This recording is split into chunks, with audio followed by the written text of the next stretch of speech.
এটা কাঁঠালের বিরিয়ানি, কাঁঠালের সিঙ্গারা, কাঁঠালের রুটি, কাঁঠালের চিপস, কাঁঠালের আচার, কাঁঠালের পুলি পিঠা, কাঁঠালের বড়া পিঠা। কাঁঠাল নিয়ে ৩২ ধরনের আইটেম বানিয়ে দেশে যেমন সাড়া ফেলেছেন, তেমনি বিদেশেও যাচ্ছে। কাঁঠালের চিপস দেশের বাইরে পাঠাইছি, থাইল্যান্ডে, এবং মালয়েশিয়াতে গেছে আমার কাঁঠালের আটাটা গেছে। কাঁঠালের আচার বা কাঁঠালের চিপস এত মজা, ওরা খুবই খুশি হয়েছে। যদি এটা টেস্টিংয়ে ওকে হয় তাহলে আলহামদুলিল্লাহ আমরা চীনে সাপ্লাই দেওয়ার একটা জায়গা পাবো। জাতীয় ফল কাঁঠাল ধীরে ধীরে দামি হয়ে উঠছে। সামনে হয়তো আমরা ইতালিতে একটা প্রোগ্রাম হতে পারে, সেই কাঁঠালই কিন্তু আমাকে বিশ্বজয় করাইছে। শুধু কাঁঠাল খাদিজার জীবন আমূল বদলে দিয়েছে।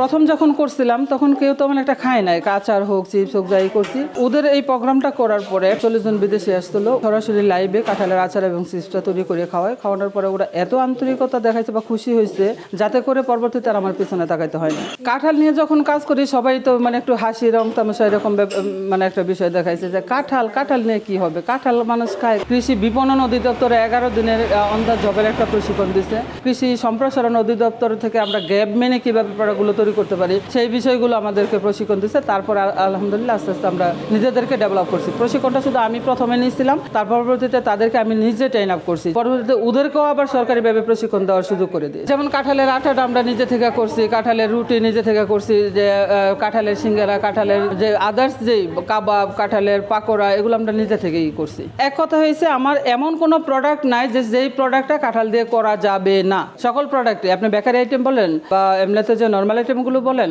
ফাস্ট ফুড গুলো বলেন, সকল কিছুতে কাঁঠাল অ্যাড করা যাবে। আমাদের যে পাউডারটা, যখন এটা প্রথমবার করলাম মালয়েশিয়াতে পাঠাইলাম, ওনারা আলহামদুলিল্লাহ ভালো বলছিলেন এবং পরবর্তীতে এই বিষয়টা নিয়ে আমাদের সাহস হয়েছে। এবার আমরা মেলাতে ঢাকাতে কিন্তু প্রচুর পরিমাণে কাঁঠালের আটা রেডি টু কুক, যেটা আলহামদুলিল্লাহ খুব ভালো ফ্রেশকার, যেটা অনেকে জানে না যে কাঁঠালের সবজি খাওয়া যায় বা কাঁঠালের বিচি সবজি তরকারি খাওয়া যায়। যেহেতু আমরা উদ্যোক্তা, আমাদেরকে নতুন নতুন কিছু তৈরি করতে হবে, সেই ক্ষেত্রে এগুলো কি করি, বিভিন্নভাবে অর্ডারগুলো নেওয়া হয় অনলাইন অফলাইন, এবং বিভিন্ন মেলাতে আমরা এগুলো পর্যাপ্ত পরিমাণে সেল করি। 16 তারিখে বিদেশ থেকে লোক আসছিলেন, আমাদের অডিট করে গেলেন, এবং ওইখানেও প্রায় আমরা 30-32টার মতো আইটেম তৈরি করছি। ওরা এত খুশি হয়েছে দেখে যে, আর আমরা সবাই টিম ওয়াইজ যে কাজগুলো করছি। আমাদের যে কাঁঠালগুলো আসলে বাংলাদেশে যে গরু ছাগলে একসময় খাইতে দেওয়া হয় না, কারণ বেশি খাইলে গরু ছাগলে মারা যেতে পারে।